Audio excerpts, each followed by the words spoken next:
तो चलो करते हैं शुरू। यहाँ पर आपके सामने जो स्क्रीन पर लिखा हुआ है आपको मैं आपको बताना चाहूँगा कि यहाँ पर कुछ रिलेशनशिप के बारे में हम लोग डिस्कस करने वाले हैं। जैसे अब आपके ग्राफ वगैरह दे रखे होते हैं क्वेश्चंस में, तो आपको ये समझ में नहीं आता है कि कौन सा ग्राफ बनेगा, कैसे बनेगा। वेलोसिटी वर्सेस टाइम का ग्राफ अगर आपको दे रखा है, वेलोसिटी वाई एक्सिस में है और टाइम एक्स एक्सिस में है, तब इस सिचुएशन में ग्राफ कैसे बनेंगे, वेलोसिटी और टाइम का रिलेशनशिप कैसा होगा। इसी तरह से डिस्टेंस और टाइम का रिलेशनशिप क्या होगा और एक्सेलरेशन और टाइम का रिलेशनशिप क्या होगा। तो ऐसी प्रॉब्लम्स को सॉल्व करने के लिए आपको बेसिक अंडरस्टैंडिंग होना चाहिए स्ट्रेट लाइन की और कार्टेशियन प्लेन की, और आपको बेसिक आइडिया होना चाहिए एरिया क्या होता है, राइट। और उससे हम लोग चीज़ों को सॉल्व करेंगे। तो चलिए करते हैं शुरू। अगर मैं आपसे ये कहूँ कि आपको तीनों इक्वेशन पता है, क्या आपको तीनों इक्वेशन मैं आपको बताई हैं या नहीं बताई हैं? आई थिंक आपको तीनों इक्वेशन पता होंगे, आप 9th क्लास में पढ़कर आए हो। 9th क्लास में आप तीन इक्वेशन पढ़कर आए हो, वो है v is equal to u plus a t. ये एक इक्वेशन आपने मोशन की पढ़ी है। दूसरी है आपकी s is equal to u t plus half a t square. ये दूसरी इक्वेशन आपने पढ़ी है। तीसरी इक्वेशन इसी के डेरिवेशन से आती है, इन्हीं दोनों को मिक्स करने से एक तीसरी इक्वेशन बन जाती है, वो है v square is equal to u square plus two a s, right. ये जो है आपका, मैं ए एस जो है खराब हो गया था, फिर से लिख देता हूँ ए, ओ माय गॉड, यहाँ पर टू ए और एस। ये तीन इक्वेशन आपने पढ़ी है, जहाँ पे एस जो है वो डिस्प्लेसमेंट है और यहाँ पर भी एस वही डिस्प्लेसमेंट है। यहाँ पर यू इनिशियल वेलोसिटी है और टी टाइम है। एग्जैक्टली ये एक्सेलरेशन है और ये टाइम है। अब अगर मैं आपसे ये कहूँ कि वेलोसिटी और टाइम का रिलेशनशिप कैसा होगा, अगर मैं कहूँ कि इस वाली इक्वेशन में अगर आप मैं तीनों इक्वेशन को देख के बताइए कि वेलोसिटी का और टाइम का रिलेशनशिप कैसा है, तो आप कहेंगे कि मैं वेलोसिटी और टाइम को एक काम करता हूँ, एक प्लेन पे ड्रॉ कर लेता हूँ। टाइम को मैं इंडिपेंडेंट एक्सिस में रखूंगा और इसमें मैं वेलोसिटी को रख देता हूँ जो कि डिपेंडेंट एक्सिस है।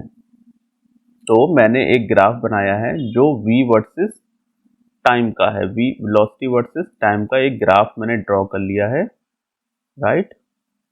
ओके, तो अगर मैं कहूँ कि इस इक्वेशन में वेलोसिटी और टाइम का रिलेशनशिप कैसा है, तो आप कैसे बताएंगे कि इसमें जो ग्राफ बनेगा वेलोसिटी और टाइम का, वो स्ट्रेट लाइन होगा, पैराबोला होगा, या फिर सर्किल होगा, या एलिप्स होगा, या हाइपरबोला होगा, क्या होगा? तो ये मैंने जो आपको नाम बताया अभी, ये एक ग्राफ के नाम है।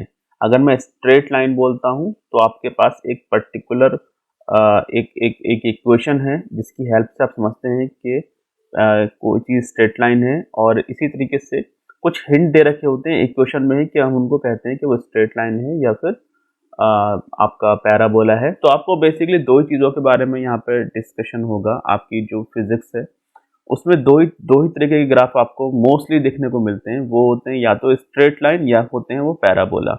अभी पैराबोला क्या चीज़ है, तो मैं इसके लिए आपको 9th क्लास की जो मैथमेटिक्स थी और आपकी 10th क्लास की जो मैथमेटिक्स थी उसको मैं थोड़ा सा रिकैप करने की कोशिश करूंगा, तो आप मेरे साथ बने रहिएगा, ठीक है।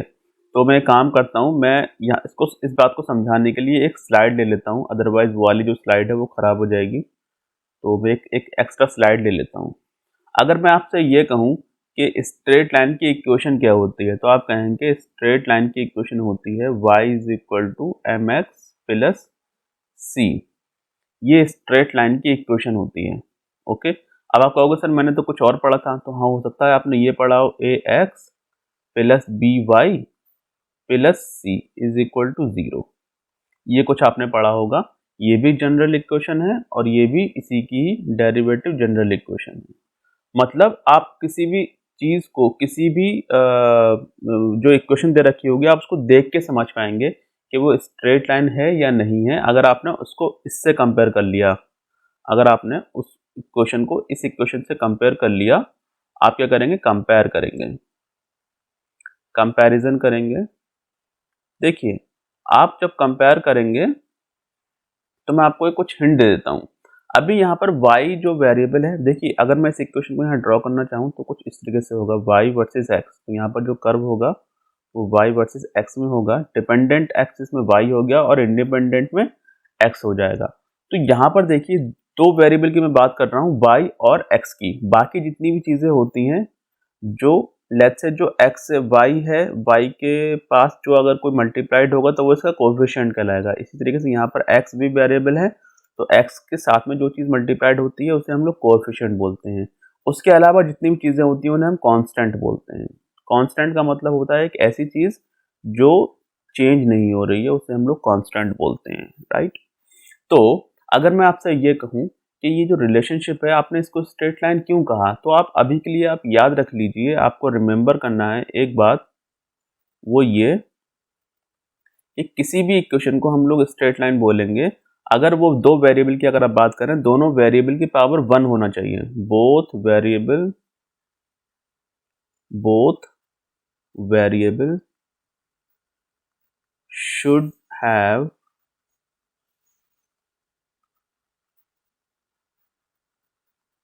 पावर 1। दोनों ही वेरिएबल की जो पावर होना चाहिए वो 1 होना चाहिए। देखिए अगर आप यहाँ पे दो वेरिएबल की बात कर रहे थे, यहाँ पर ये कुछ ये था, यहाँ पर एक आपने y को वेरिएबल मान रखा है और दूसरा x को वेरिएबल मान रखा है, तो दोनों ही वेरिएबल की आप देखिए पावर, यहाँ पर भी पावर 1 है और यहाँ पर भी पावर 1 है। देखिए किसी भी चीज़ पे अगर कोई पावर नहीं लगी हुई है तो वहाँ पर पावर 1 होती है। आप कोई भी नंबर लिखते हैं, 2 3 4 5 6 7 8 जो भी आप नंबर सोचिए, उस पर आप कोई भी पावर नहीं लिखते हैं। तो पावर नहीं लिखने का मतलब ये है कि वहाँ पर हमेशा पावर 1 होती है। तो यहाँ पर ये दो वेरिएबल थे, एक वेरिएबल ये है, दूसरा वेरिएबल ये है, दोनों ही वेरिएबल की पावर कितनी है, 1 है। अगर आप दो वेरिएबल की बात कर रहे हैं, दोनों वेरिएबल की पावर 1 होगी, तब उस इक्वेशन को हमेशा क्या बोलेंगे, स्ट्रेट लाइन। क्या बोलेंगे, हमेशा स्ट्रेट लाइन बोलेंगे। देखिए यहाँ पे जब मैंने आपको ये लिखा था, तो यहाँ पर वेलोसिटी है और टाइम है, तो वेलोसिटी और टाइम में हम लोग कंपैरिजन कर रहे हैं। अगर इस इक्वेशन को ध्यान से देखिए, अगर मैं इसको y एक्सिस में लिख रहा हूँ और टाइम को इंडिपेंडेंट एक्सिस में लिख रहा हूँ, मतलब x एक्सिस में लिख रहा हूँ, तो अब मेरे को कंपैरिजन सिर्फ इन्हीं दो वेरिएबल का करना है। जो वेरिएबल यहाँ लिखे होते हैं बस उन्हीं वेरिएबल को लिखते हैं, बाकी जो चीज़ें होती हैं उस इक्वेशन में वो सारी चीज़ें कांस्टेंट होती हैं। तो आप ध्यान से देखिए, u जो हो गया वो आपका कांस्टेंट हो जाएगा, ठीक है, क्योंकि ये वेरिएबल तो या तो v है और दूसरा वेरिएबल टाइम है। ये जो हो गया वो कांस्टेंट हो जाएगा और जो इससे एसोसिएट होगा वो जो होगा वो साथ में क्या बोलेंगे हम उसे हम बोलते हैं कोएफिशिएंट, ठीक है, इसे बोलते हैं कोएफिशिएंट, कोएफिशिएंट। अब आप लिख लेना, मैं यहाँ मिटा देना, मतलब बहुत गंदा दिख रहा है ये, इसे बोलते हैं कोएफिशिएंट, ओके। तो दोनों ही वेरिएबल की पावर यहाँ पर अगर आप देखें तो 1 है, तो ये जो एक रिलेशनशिप होगा वेलोसिटी और टाइम का, वो कैसा होगा, स्ट्रेट लाइन रिलेशनशिप होगा। वेलोसिटी और टाइम का जो रिलेशनशिप है पहली वाली इक्वेशन में v = u + at में, वो स्ट्रेट लाइन का रिलेशनशिप होगा। अब अगर मैं कहूँ डिस्टेंस और टाइम में कैसा रिलेशनशिप है, तो मैं आपको कुछ और चीज़ें समझाऊंगा, जैसा कि मैंने अभी आपको स्ट्रेट लाइन के बारे में समझाया। अब मैं कुछ चीज़ें आपको, क्वाड्रेटिक इक्वेशन का आपने नाम सुना होगा, आपने कभी क्वाड्रेटिक इक्वेशन का नाम ज़रूर सुना होगा, मैं विश्वास रखता हूँ कि आपने ये सुना होगा, राइट। तो क्वाड्रेटिक इक्वेशन कुछ इस तरीके की हुआ करती थी कि कुछ ax² + bx + c, यहाँ पर ये जो है, यहाँ पर ये कोई y का फंक्शन है, मतलब y किसका फंक्शन है, x का फंक्शन है, y जो है x का फंक्शन है, मतलब यहाँ पर मेरे को y ड्रॉ करना है, यहाँ पर मेरे को y ड्रॉ करना है और यहाँ पर मेरे को x ड्रॉ करना है। तो y = ax² + bx + c। जैसे यहाँ पर देखिए दो वेरिएबल, मतलब यहाँ पर जो वेरिएबल है वो x है, यहाँ पर जो वेरिएबल है वो x है और इधर क्या है, ये y है। वेरिएबल क्या होंगे, x एंड y वेरिएबल हैं इस पूरी इक्वेशन में। तो अगर आप ध्यान से देखें तो आप कहेंगे सर यहाँ पर x की पावर 2 है और यहाँ पर x की पावर 1 है, तो ऐसे कैसे समझें। तो आप देखेंगे सबसे पहले इसकी डिग्री कहते हैं उस चीज़ को, इस इक्वेशन के हम लोग निकालेंगे डिग्री कहते हैं मैक्सिमम पावर को, डिग्री कहते हैं किसे, मैक्सिमम पावर को। अब आप देखिए x में मैक्सिमम पावर कहाँ है, x में मैक्सिमम पावर यहाँ लगी है जो है 2। तो यहाँ पर जो डिग्री हो जाएगी x की डिग्री हो जाएगी 2, राइट। जो x वाला जो टर्म लिखा होगा ना राइट हैंड में, तो वहाँ पर जो वेरिएबल है x उसकी जो डिग्री हो जाएगी वो हो जाएगी 2। और अगर मैं y में देखूँ तो y की डिग्री है 1, y की जो डिग्री है, डिग्री ऑफ y इज 1, है ना, क्योंकि पावर 1 है, पावर को हम लोग डिग्री बोलते हैं ना। यहाँ पर जो डिग्री है y की वो हो जाएगी 1। ओके, तो मैं इसको मिटा दे रहा हूँ, ये चीज़ें सब मिटा दे रहा हूँ। सुनिए, अब यहाँ पर जो पावर है y की वो है 1, और यहाँ पर पावर 1 है, और यहाँ पर जो है मैक्सिमम पावर x में 2 है। तो मतलब y में पावर 1 है और x में पावर 2 है। जब इस तरीके का आपको रिलेशनशिप मिलेगा तब आप बोलेंगे क्वाड्रेटिक इक्वेशन, और क्वाड्रेटिक इक्वेशन का जो कर्व होता है वो पैराबोला होता है। मतलब अगर किसी एक वेरिएबल, इफ मैं लिख लेता हूँ यहाँ पे, इफ वन वेरिएबल है power 1, if any one variable have power 1 and other have power 2। अगर किसी एक वेरिएबल की पावर 1 है और दूसरे की 2 है, तब हम इस तरह के रिलेशनशिप को बोलते हैं कि वो होगा पैराबोला। इसमें जो कर्व बनेगा उसका कर्व होगा पैराबोला। अब पैराबोला किसे कहते हैं भैया, पैराबोला को समझाना पड़ता है अब तो, तब हम लोग पैराबोला की बात कर लेते हैं। पैराबोला का शेप कैसा होता है, कैसा दिखता है, तो मैं इसीलिए आपके लिए एक और स्लाइड ले लेता हूँ यहाँ पर।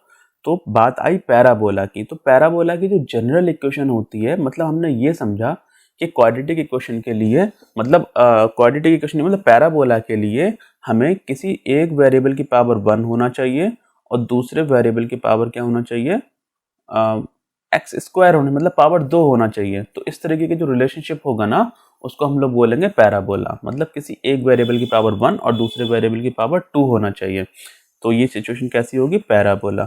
अब पैराबोला दिखता कैसा है, आपने अभी थोड़ी देर पहले देखा कि पैराबोला जो वो स्ट्रेट लाइन जो है वो तो एक स्ट्रेट लाइन होती है। पैराबोला कैसे दिखता है, आपको शेप पता है सर्किल का भी, आपको शेप पता है एलिप्स का भी, नहीं पता तो बता दूंगा। अभी आप बात करते हैं पैराबोला की। तो एक काम करते हैं हम लोग, यहाँ पर मैं एक रिलेशनशिप ड्रॉ कर लेता हूँ y वर्सेस x में। तो y इंडिपेंडेंट एक्सिस में ड्रॉ कर लेता हूँ और x इंडिपेंडेंट एक्सिस में ड्रॉ कर लेता हूँ। मैंने बोला ये रिलेशनशिप कैसा है, पैराबोला है।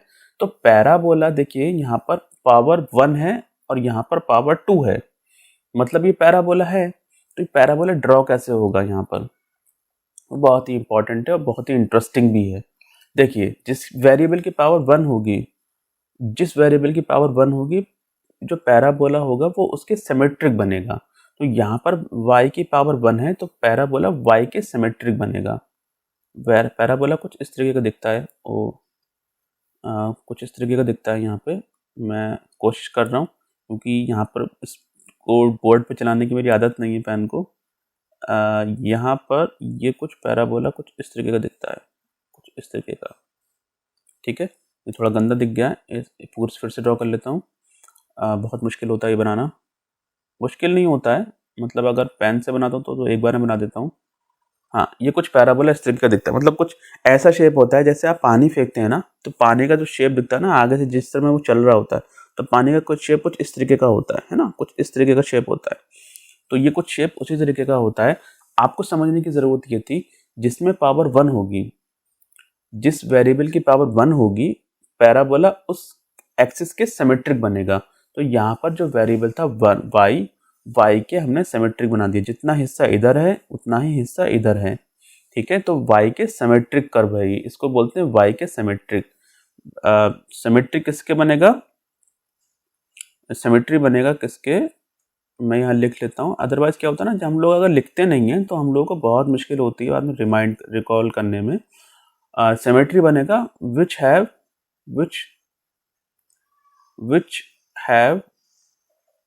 which variable have पावर 1, है ना, जिसकी पावर 1 होगी कर्व उसके सिमेट्रिक बनेगा, है ना। तो इस केस में यहाँ पर जो पावर 1 थी वो y की थी, तो कर्व जो है y के सिमेट्रिक बन गया। ओके, देखिए पैराबोला, अब इस तरीके के 4 तरीके से पैराबोला ड्रॉ कर सकते हैं। अभी तो मैंने एक खास रिलेशनशिप लिखा और उसके लिए खास रिलेशनशिप लिख दिया, मतलब एक जो है आपका कर्व बना दिया। अब अगर हो सकता था कर्व ऐसा भी हो सकता था, भैया पैराबोला तो ऐसा भी हो सकता है, ऐसा भी हो सकता है ना। ऐसा होगा तब हम कैसे, तभी रिलेशनशिप कैसा होगा।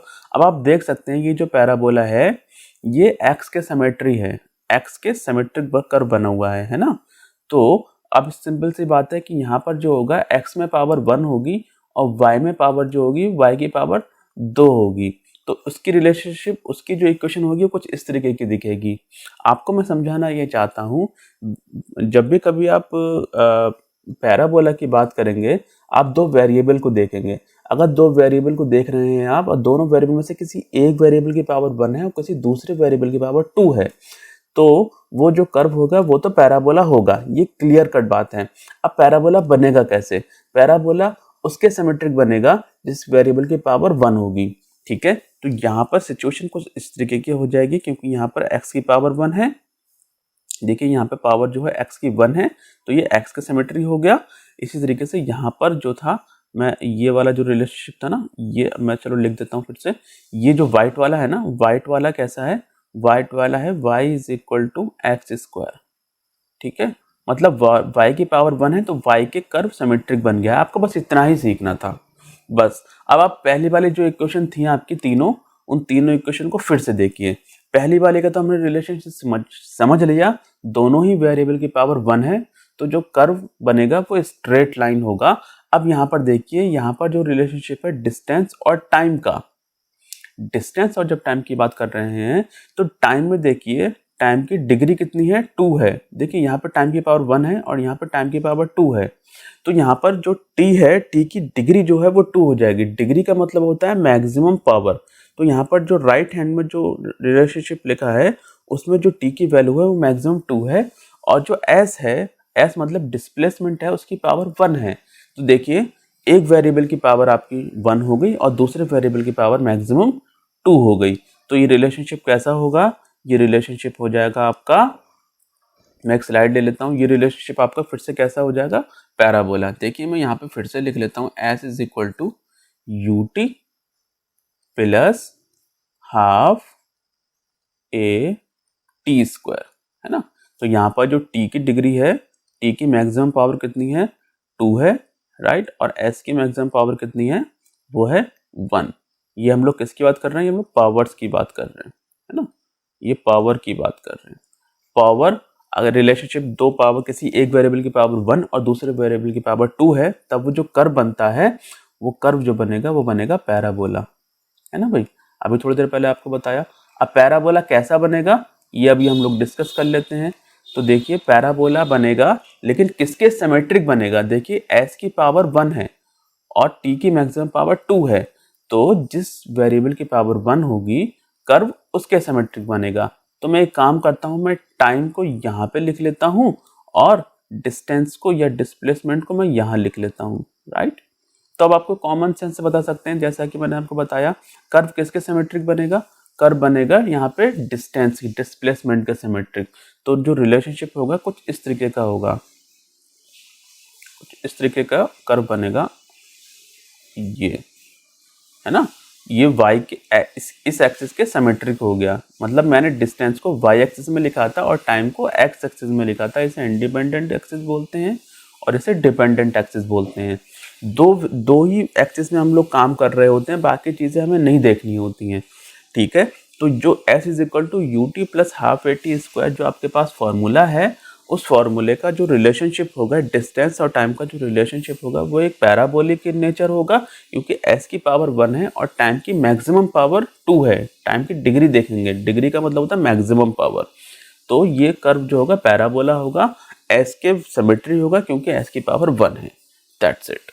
ठीक है, बहुत बढ़िया बात। चलो एक काम करते हैं हम लोग, तो एक काम कर लेते हैं यहाँ पे ये वाला हो गया, ये समझा दिया मैंने आपको, एंड ये आपकी समझा दिया था थोड़ी देर पहले, ये भी समझा दिया मैंने। कहाँ पे स्लाइड ले ली, ज़्यादा लंबी स्लाइड, अच्छा मैंने स्लाइड जस्ट ऊपर ले ली, लेना चाहिए थी नीचे, लेकिन मैंने ऊपर जाकर स्लाइड ले ली। ठीक है, कोई बात नहीं, थोड़ा आप शफल कर लेना अपने हिसाब से। तो मैंने आपको डिस्टेंस को समझा दिया। ठीक है, डिस्टेंस का रिलेशनशिप टाइम के साथ में कैसा है, पैराबोलिक इन नेचर।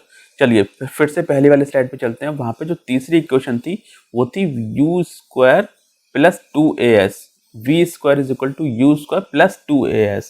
तो वेलोसिटी का डिस्टेंस के साथ में कैसा रिलेशनशिप है, वेलोसिटी का डिस्टेंस के साथ में कैसा रिलेशनशिप है वो यहाँ पर हमें दिखा रहा है। तो एक काम करते हैं हम लोग फिर से, अब मैं नीचे जाकर स्लाइड ले लेता हूँ, इसके बाद स्लाइड ले लेता हूँ मैं आपकी, क्योंकि वरना बड़ा मुश्किल हो जाता है समझना। ठीक है, जो आपके पास रिलेशनशिप है v square is equal to u square plus 2as। देखिए ये इंफॉर्मेशन बहुत वैल्यूएबल है, आप इस चीज़ को थोड़ा समझिए चीज़ों को, राइट। ये जो भी चीज़ आपको बताई जा रही है वो जल्दी बुक्स में इतनी डिस्क्रिप्टिवली, इतनी चीज़ें एक्सप्लेनेटरी वे में नहीं बताई गई होती हैं, और आप हमेशा प्रॉब्लम्स में रहते हैं while you are solving the problem of graphs. Okay, और हमेशा नीट में एक आध क्वेश्चन ज़रूर आता है, 2 क्वेश्चन, कि आपको समझना होता है कि रिलेशनशिप कैसा है। ठीक है, तो आप यहाँ पे देखेंगे, यहाँ पर जो रिलेशनशिप है डिस्टेंस का, और स्पीड का, वेलोसिटी का और डिस्टेंस का रिलेशनशिप देखूं तो यहाँ पर मुझे पैराबोलिक नज़र आता है, क्योंकि वेलोसिटी की मैक्सिमम पावर कितनी है यहाँ पर, वो है 2, और डिस्टेंस की जो डिस्टेंस की जो मैक्सिमम पावर है वो है 1। हमने यहाँ पावर देख ली, पावर हमें क्या बता रही है कि ये जो रिलेशनशिप है वो कैसा है, ये एक पैराबोलिक इन नेचर है, ये एक पैराबोलिक होगा। पैराबोलिक किस तरीके का होगा, पैराबोलिक होगा उसके सिमेट्रिक। पैराबोला किस तरह से बनेगा, पैराबोला बनेगा डिस्टेंस के सिमेट्रिक, क्योंकि डिस्टेंस की पावर है 1। तो एक काम करिए, अगर आप कहीं भी लिख लीजिए, अगर आप चलिए मैं काम करता हूँ, मैं जो पेन थोड़ा चेंज कर लेता हूँ, मैं एक काम करता हूँ ना, मैं डिस्टेंस को यहाँ लिखता हूँ और वेलोसिटी को यहाँ लिखने की कोशिश करता हूँ। ठीक है, ओके, ये वेलोसिटी को लिखता हूँ मैं यहाँ पे। ठीक, तो अब आप देख पा रहे हैं कि डिस्टेंस के सिमेट्रिक कर्व बनेगा, क्योंकि s की जो पावर है वो 1 है, राइट, और मैंने डिस्टेंस को यहाँ लिखा है x एक्सिस में, मतलब इंडिपेंडेंट एक्सिस में। तो आप देखिए, आप सिंपल सा समझ सकते हैं, अगर आप बात करें तो कुछ रिलेशनशिप कुछ ऐसा बनेगा, है ना, कुछ ऐसा दिखेगा रिलेशनशिप, मतलब जो कर्व होगा वो कुछ ये थोड़ा गंदा बन गया, फिर से बना लेता हूँ, ये इतना बुरा नहीं बनेगा। ठीक है, मैं एक पैराबोला अच्छा सा बनाता हूँ, ये ठीक लग रहा है मेरे को, यस। तो ये जो कर्व बना है, ये शेप कैसा है, ये शेप है पैराबोला, इसी को हम लोग पैराबोला बोलते हैं। Okay, parabola. और ये रिलेशनशिप कैसा है, रिलेशनशिप है v square is directly proportional होगा, या फिर यू स्क्वायर को ख़त्म कर दीजिए क्योंकि वो तो एक कांस्टेंट है, तो मैं जो उसको मैं इस तरह से लिख के दिखाता हूँ डायरेक्टली प्रोपोर्शनल करके। तो यहाँ पर जो रिलेशनशिप है वो डिस्टेंस के साथ में है ना, डिस्टेंस की पावर है 1 और जो वेलोसिटी की मैक्सिमम पावर है 2 है, क्योंकि देखिए ना, वेलोसिटी की मैक्सिमम पावर यहाँ पर भी, ये भी तो वेलोसिटी ही है, ये इनिशियल वेलोसिटी है, ये फाइनल वेलोसिटी है ना, फाइनल वेलोसिटी का square plus is equal to initial velocity का square plus twice of acceleration into displacement. Okay, तो ये जो रिलेशनशिप हम लोगों ने सारे ड्रॉ कर लिए। तो आपने पहले इक्वेशन में सीखा था वेलोसिटी और टाइम का रिलेशनशिप। वेलोसिटी और टाइम का रिलेशनशिप स्ट्रेट लाइन का है, क्योंकि वेलोसिटी की पावर भी 1 है और टाइम की पावर भी 1 है। अगर आप दूसरी इक्वेशन की बात करते हैं तो वहाँ पर जो रिलेशनशिप है डिस्टेंस और टाइम का रिलेशनशिप है। डिस्टेंस की पावर वहाँ पे 1 है और टाइम की पावर 2 है, तो वहाँ पर जो रिलेशनशिप होगा वो पैराबोलिक इन नेचर होगा और कर्व डिस्टेंस के सिमेट्रिक बनेगा। क्यों? क्योंकि डिस्टेंस की जो पावर है वो 1 है। ओके, अब हम तीसरे रिलेशनशिप की बात करते हैं, वो हमने बात करी थी अभी, सामने आपके स्क्रीन पर है v² is equal to u square plus 2as। तो वेलोसिटी और डिस्टेंस का रिलेशनशिप मैं देखूं यहाँ से, तो वेलोसिटी की पावर 2 है और डिस्टेंस की पावर 1 है, तो कर्व जो बनेगा वो डिस्टेंस के सिमेट्रिक बन गया, जो कि हमने एक्स एक्सिस में लिखा था इसलिए, राइट। ठीक है, अब एक काम करते हैं, मैं आपको यहीं से थोड़ी चीजें और बताना चाहूंगा, मैं एक स्लाइड और ले लेता हूं। अब आपको एक बात पता है कि मैंने आपके सामने जो इक्वेशंस लिखी हैं आप उसका कर्व बता सकते हैं। अब आपको जो बचपन में जो आपकी कहानी पढ़ी थी आपने, y is equal to mx plus c, मैं इसको फिर से रिकैप कर रहा हूँ, रिमाइंड करवा रहा हूँ आपको। ये जो इक्वेशन है, ये इक्वेशन किस चीज की है? ये है स्ट्रेट लाइन की इक्वेशन, स्ट्रेट लाइन की इक्वेशन है भाई ये, ठीक है। स्ट्रेट लाइन की इक्वेशन क्यों बोल रहे हैं? क्योंकि यहाँ पे वेरिएबल y और x है और दोनों ही वेरिएबल की जो पावर है वो 1 है, ओके। और इसे क्या बोलते हैं हम लोग? इसे बोलते हैं कांस्टेंट। अभी थोड़ी देर पहले मैंने आपको बताया था ये बात, इसे कांस्टेंट बोलते हैं। और जो x से एसोसिएट है, x से जो मल्टीप्लाइड में है, इसको हम लोग स्लोप के नाम से जानते हैं, जबकि ये कोएफिशिएंट है, बट इसको हम लोग इससे स्पेशल नाम देते हैं जिसका नाम है स्लोप, ठीक है, स्लोप। इसी को आगे जाके आप टेंजेंट के नाम से जानेंगे, टेंजेंट, टेंजेंट। और इसी को फाइनली आप डायरेक्शन के नाम से भी जानते हैं, ठीक है। ये सारे नाम एक ही हैं, बस अलग अलग फॉर्मेट में आपको बताए जाते हैं, राइट। ये आपको डायरेक्शन भी कुछ लोग कहते हैं, मतलब डायरेक्शन का मतलब होता है ओरिएंटेशन और एंगल, और डायरेक्शन का मतलब होता है ओरिएंटेशन, ओरिएंटेशन। और ओरिएंटेशन का मतलब क्या होता है? एंगल, है ना। ओरिएंटेशन का मतलब होता है एंगल, ठीक है। ये बातें जो है वो बुक्स में नहीं लिखी होती हैं। जो m है ना यहाँ पे, y is equal to m x plus c, तो m एक कोएफिशिएंट है x का, लेकिन हम इसको एक स्लोप के नाम से जानते हैं। और स्लोप हमें बहुत इन्फॉर्मेशन देता है, बहुत ज़्यादा इन्फॉर्मेशन देता है। मैं आपको भी थोड़ी देर बताता हूँ। देखिए, और जो c जो है वो आपको क्या बता रहा है? ये कांस्टेंट है। कांस्टेंट का मतलब ये होता है कि किसी एक वेरिएबल के चेंज होने से कोई दूसरा वेरिएबल चेंज ना हो, राइट। किसी एक वेरिएबल के चेंज होने से दूसरा वेरिएबल चेंज ना हो, उसे हम लोग बोलते हैं कांस्टेंट, ओके। मतलब वैल्यू चेंज नहीं होगी, बिल्कुल भी फिक्स है। मतलब y बराबर 2, तो y बराबर 2, अगर मैं कांस्टेंट पे थोड़ी बात कर लेता हूँ, क्योंकि बच्चों को बहुत कंफ्यूजन रहता है कांस्टेंट क्या चीज़ है ये। देखिए, अगर मैं आपसे ये कहूँ, यहाँ पर ये x है इंडिपेंडेंट एक्सिस पे, और डिपेंडेंट एक्सिस पे मैंने y लिख दिया, तो यहाँ पर हमेशा आप नंबर लाइन ड्रॉ करते हैं, 0 1 2 3 4 5। तो यहाँ पर अगर मैं x इज इक्वल टू 2 लिख दूँ, x इज इक्वल टू 2 की जो लाइन होगी वो कुछ इस तरीके की होगी। ये किसकी लाइन है? x इज इक्वल टू 2 की, मतलब x जो है यहाँ पर है, x की जो वैल्यू है वो 2 है, और उसकी जो लाइन ड्रॉ करूंगा तो वो x इज इक्वल टू 2 की लाइन हो गई। x इज इक्वल टू 3 ये है, 4 ये है, 5 ये है, 6 ये है, तो x इज इक्वल टू 6 की लाइन क्या होगी? ये होगी। x की जो लाइन है, ओ माय गॉड गंदी हो गई है, ये जो लाइन है ये x इज इक्वल टू 6 की लाइन है। मान लीजिए आप, इस 6 की लाइन है यहाँ पे, जो y के पैरेलल होंगी सारी लाइनें। अब अगर मैं कहूँ y इज इक्वल टू 2 की लाइन ड्रॉ करिए, तो यहाँ पर जो होगा ये 1 हो जाएगा, ये 2, ये 3, इस तरीके से मैंने अपनी मर्जी से ये कुछ ग्राफ बना लिया है। तो y इज इक्वल टू 1 ये है, तो y इज इक्वल टू 2 ये होगा, तो y इज इक्वल टू 2 जो होगी वो x एक्सिस के पैरेलल होगी ये लाइन, ठीक है। ये लाइन कैसी होगी? x एक्सिस के पैरेलल होगी।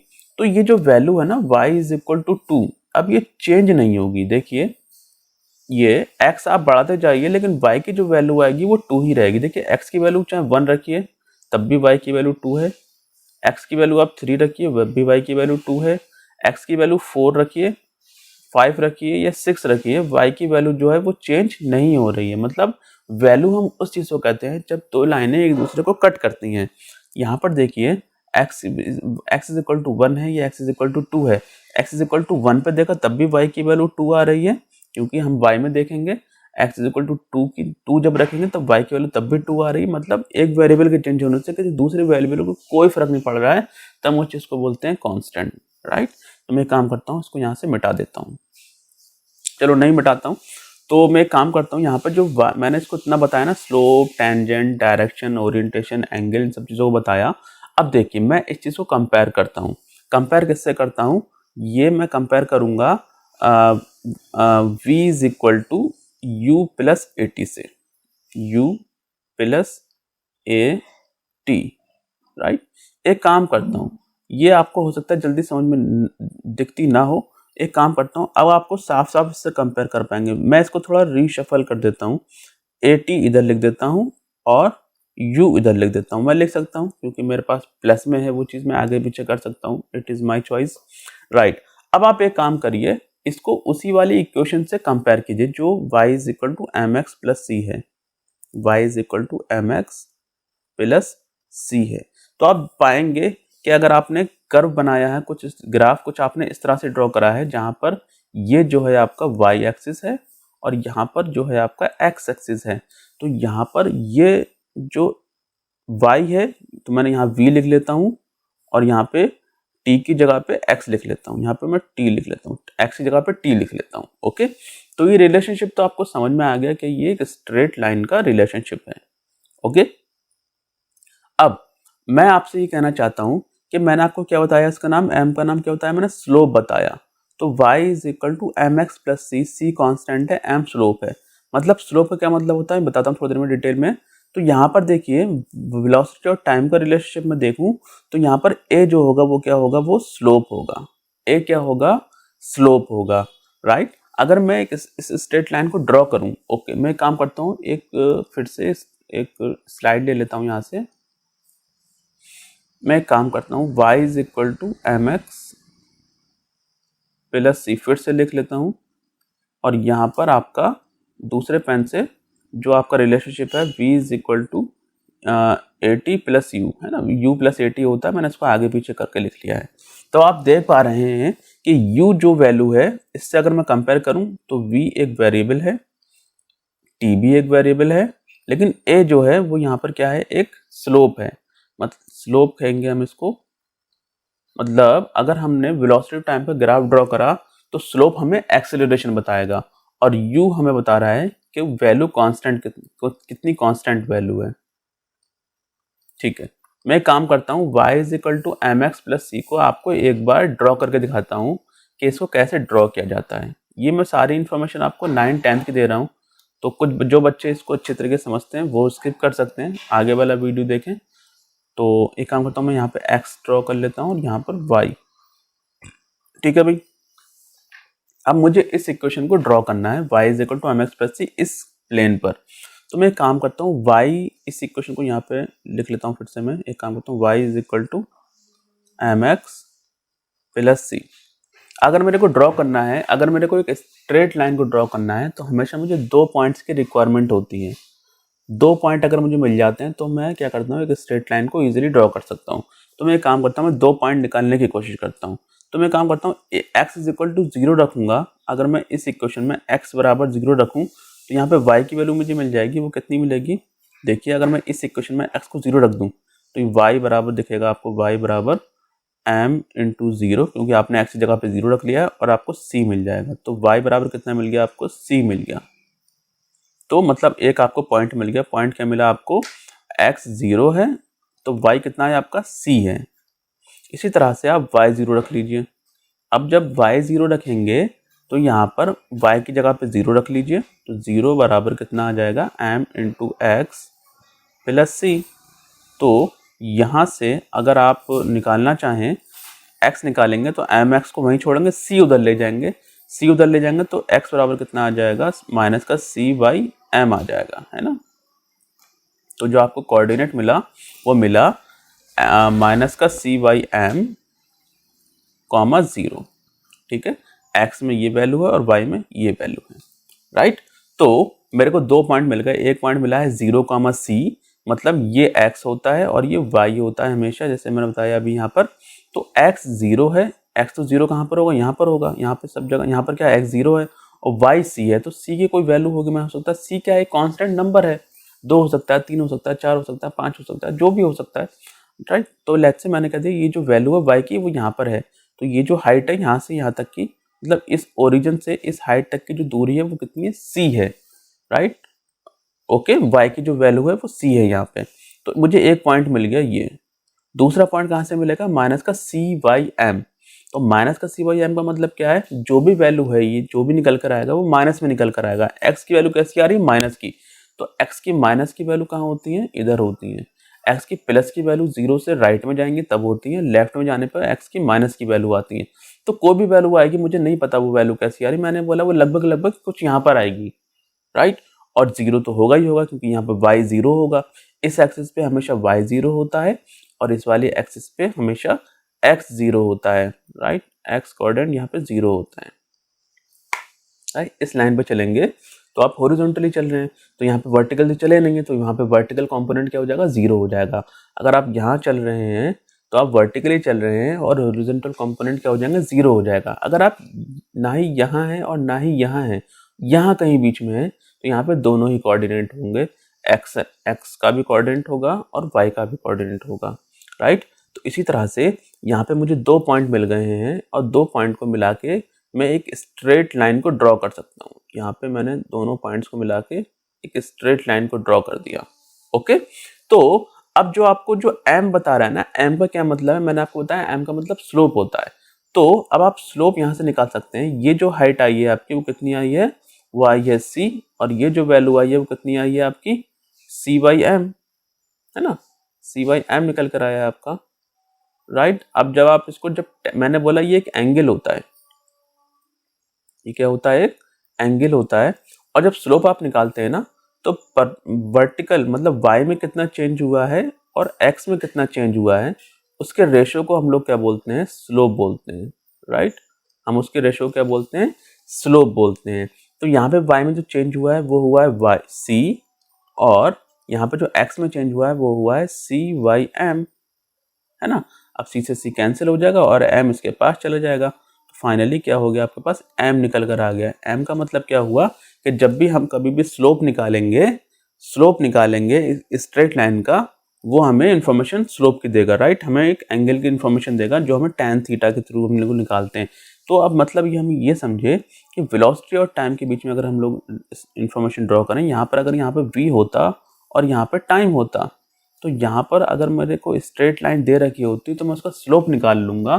तो उसका मतलब मैं क्या निकाल लूँगा, मैं उसका एक्सेलरेशन निकाल लूँगा। यहाँ पर जो स्लोप है वो एक्सेलरेशन है ना, काम की बात। यहाँ पर जो स्लोप है वो एक्सेलरेशन है, राइट, ओके। तो अभी मैं थोड़ी देर के लिए रोक रहा हूँ यहाँ पे क्योंकि अजान हो रही है, और बाकी का जो कॉन्सेप्ट है मैं आपको थोड़ी देर में बताता हूँ।